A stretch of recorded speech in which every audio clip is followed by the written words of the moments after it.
হাদি এক মায়ের সন্তান না, আমাদের সব মায়ের সন্তান। আমি আসছি মোহাম্মদপুর কৃষি মার্কেট থেকে। আমার পাওটা ভাঙ্গা ছিল, আমি এই জন্য আসতে পারি নাই। ঠিক আছে, আমি একটা সহযোদ্ধার, আমার ছেলে 12 বছর, ছেলেটা আহত হয়েছে। আমার ছেলেটা মাদ্রাসায় পড়ে। যখন এই আন্দোলন শুরু হয়েছিল আমি অসুস্থ, আমি কিন্তু মানসিকভাবে সমস্যা। আমার ওই ছেলে আমার গর্তে চলে গেছে মিছিল দেখে, আমি কইতে পারি না।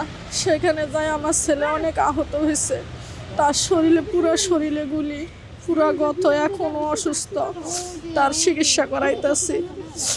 কিন্তু আমি এখানে আসছি আজকে, কতদিন ধরে আসতে চাইতেছি, কিন্তু আমার পায়ের সমস্যার জন্য আমি আসতে পারি না।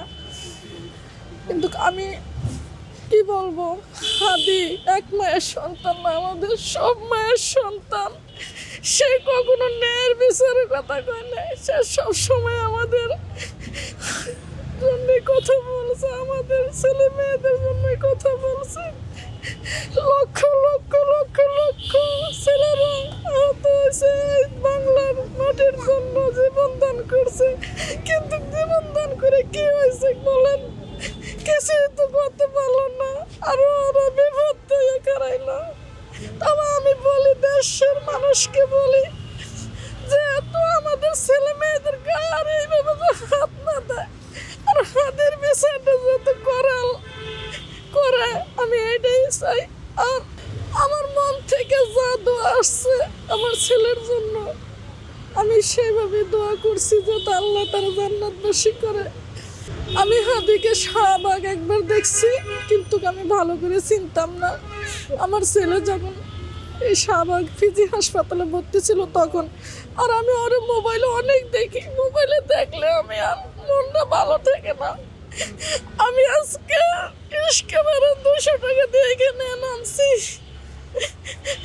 আমার মনটা ভালো থাকে না। ওর কথাগুলো শুনলে আমি ঘরে বসে অনেক কান্না করি, আমি নামাজ পড়ে অনেক কান্না করি। আমি ওর সভাপতি হাসনাত আব্দুল্লাহ, আরো কয়েকজন লোক আছে, ওদের আমি দোয়া করি আল্লাহ যে ওদের সত্যের জন্য, ওদের পিছনে এই সরাসর না রেখে আল্লাহ যে সত্যের পিছনে লড়াই কইরা আদের উসমান আদের বিচার যেন এই বাংলার মাটিতে পায়।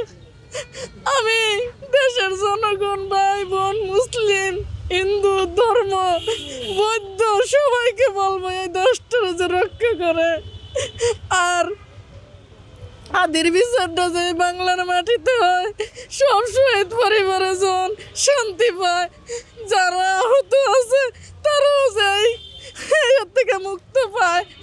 আর আমি ইউনূস সরকারকে বলবো, বাবা তোমাকে আমাদের মতন ছাত্ররা তোমাকে এই বাংলার মাটিতে আনছে, এই দেশকে তোমার কাছে আনছে, তুমি এই বিচার না করিয়া এই দেশকে তুমি ছাড়বা না বাবা।